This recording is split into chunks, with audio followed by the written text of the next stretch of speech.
Hello again everybody, and welcome back to the test flight preview series in the MiG-21 Fishbed.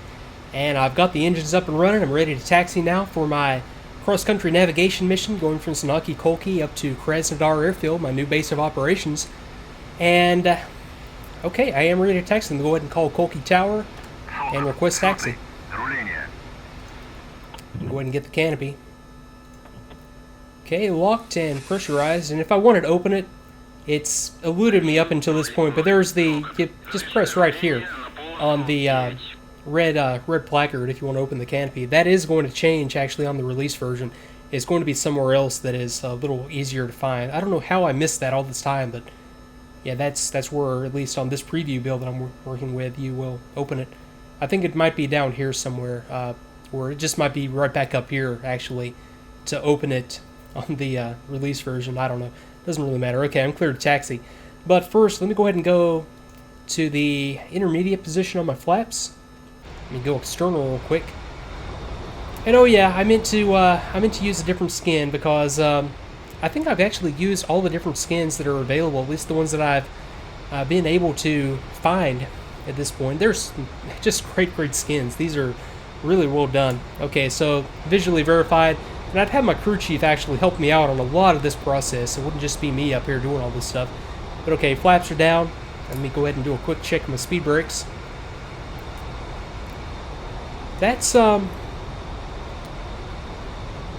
actually very cool. Check out how the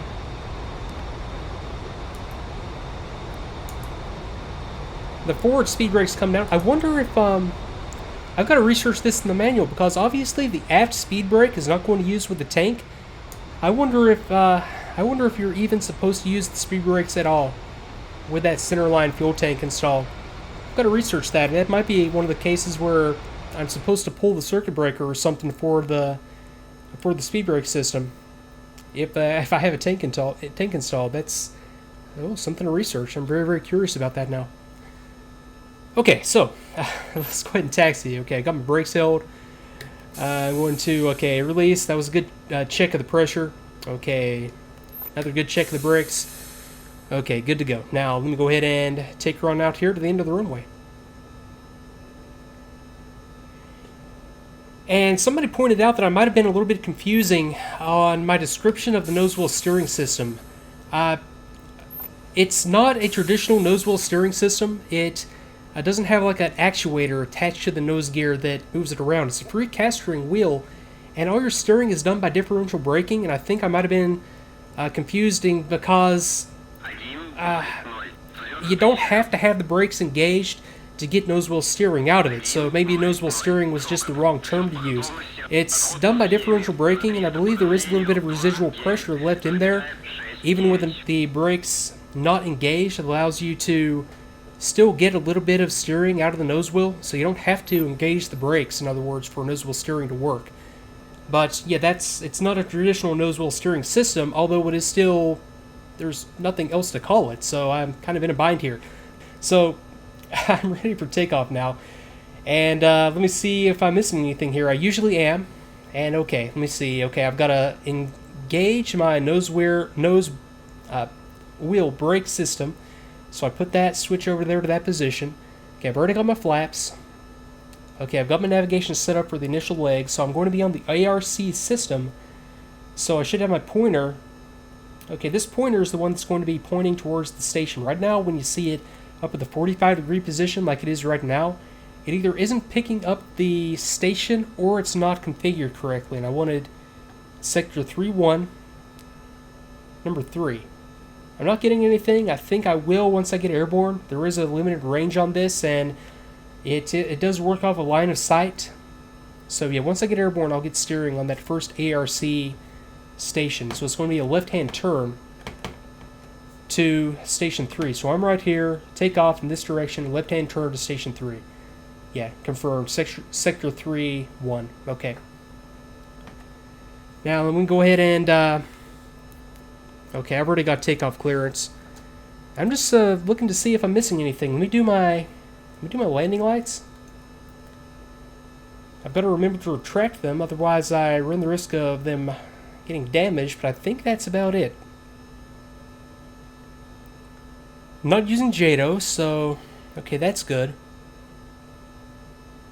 And forgive me for taking longer than you may want me to take, but it is important to me at least to get this right and to make sure that I'm not getting into more bad habits. Okay, one other thing that I should have set before I taxied.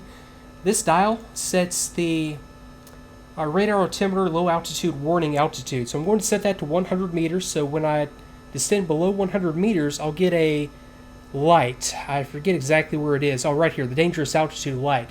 So that light will illuminate once I'm below 100 meters, and my radar altimeter is on because I have this this switch set to the on position. Okay, so I think I am ready for takeoff, and it's the same procedure as always. So I'm just going to hold the brakes, advance the throttle. I am going to use the full afterburner, so I set that to the up position. Okay, brakes held. Okay, full throttle. And with this much weight on the aircraft, I got that big centerline tank. I need to use all the runway I can get. So, okay, so afterburner in, brakes engaged. Okay, good second stage on the afterburner. I have lights down here that tell me that the afterburner is lit and the second stage is engaged. Okay, coming up through 200 kph. I'm looking for about 250. Let me rotate. I'm just going to hold the nose off until the aircraft flies itself off of the runway. Just easier said than done. It's a little bit twitchy. Okay, right about there. Okay, and airborne with not a whole lot of room to spare. Maybe I should have taken JADOs on this one. Okay, gear up. It's inner marker. Okay, gear up. 3 good indications. Let me go back to the neutral position and lock the gear handle. Okay, looks good there. Let me go flaps up. And disengage the afterburner, and I'll disengage that second stage. Although I could probably I'll just leave that up for now. Doesn't really matter. Okay, now I need to start thinking about navigation. So I want a climbing left-hand turn initially, and I should be on ARC station number 3, and I'm expecting this to pick up at any time now and guide me back out in that direction.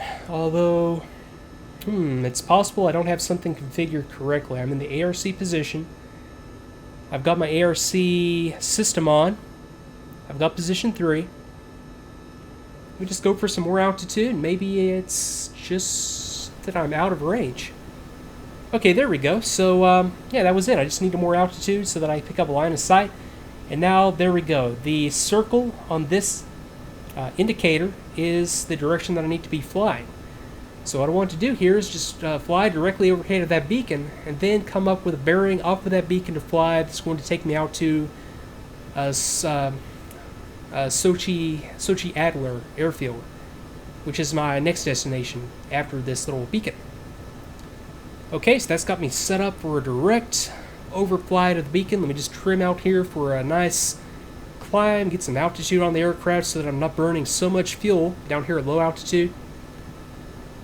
There we go. That should trim out nicely for a good climb. Okay, now I don't get ranging information off of the ARC system.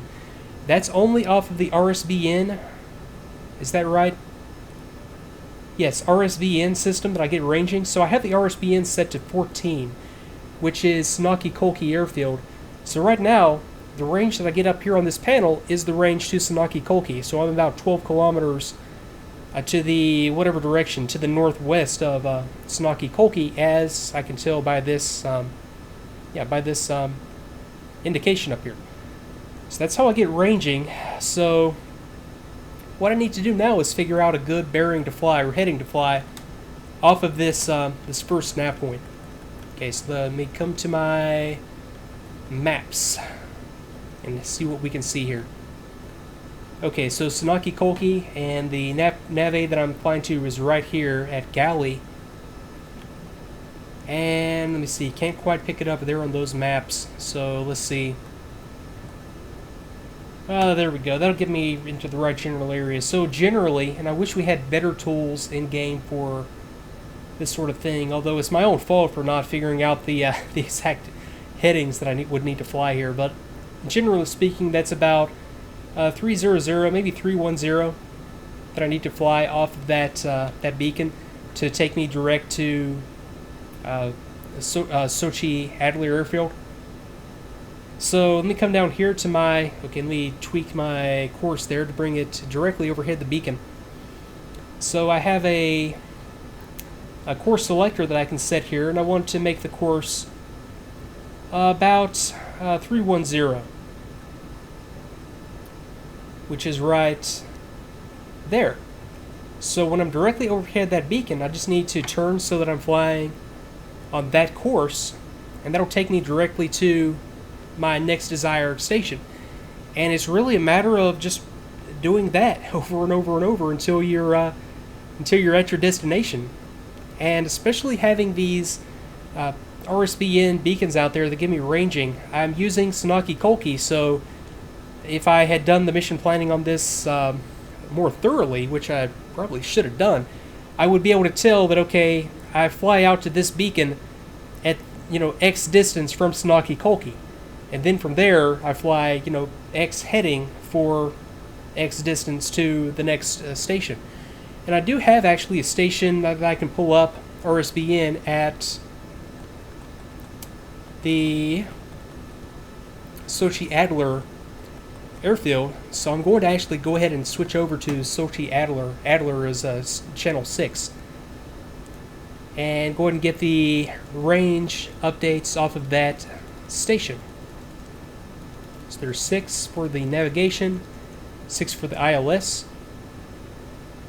And you can see that I have zero range to it displayed right now. That's because I'm still too far away from it for it to pick up. It has about a 200 kilometer max range. But once I'm within about 200 kilometers of the airfield, I'll get a range off of that, and I'll also be able to go down to the RSB and switch position right here, and also get a direct bearing to that airfield using this system. So you get a lot of options. Probably what I would do, I don't have to use the ARC system. I think overall, you get just as much use out of the RSVN system. But knowing both, you never know when you're going to need both of them. So I like to use every system on an aircraft that I possibly can, because you never know when you're going to need it. Hope all that made sense, but I mean, it's actually very, very simple. And when I'm overhead this beacon, and when it's time to come around to 310, well, as you see right now, let's talk about timing. Yeah, I'm right overhead the beacon. It's swinging back around 180 degrees. Now I just need to fly outbound from the beacon on a course of 310, which I am doing right now.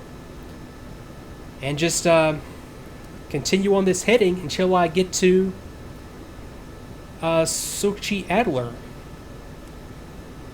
Now, one other consideration in navigation here, and I haven't completely figured this out. I know how it works. It's just that I don't know exactly which part of the interface is doing what. It's magnetic deviation.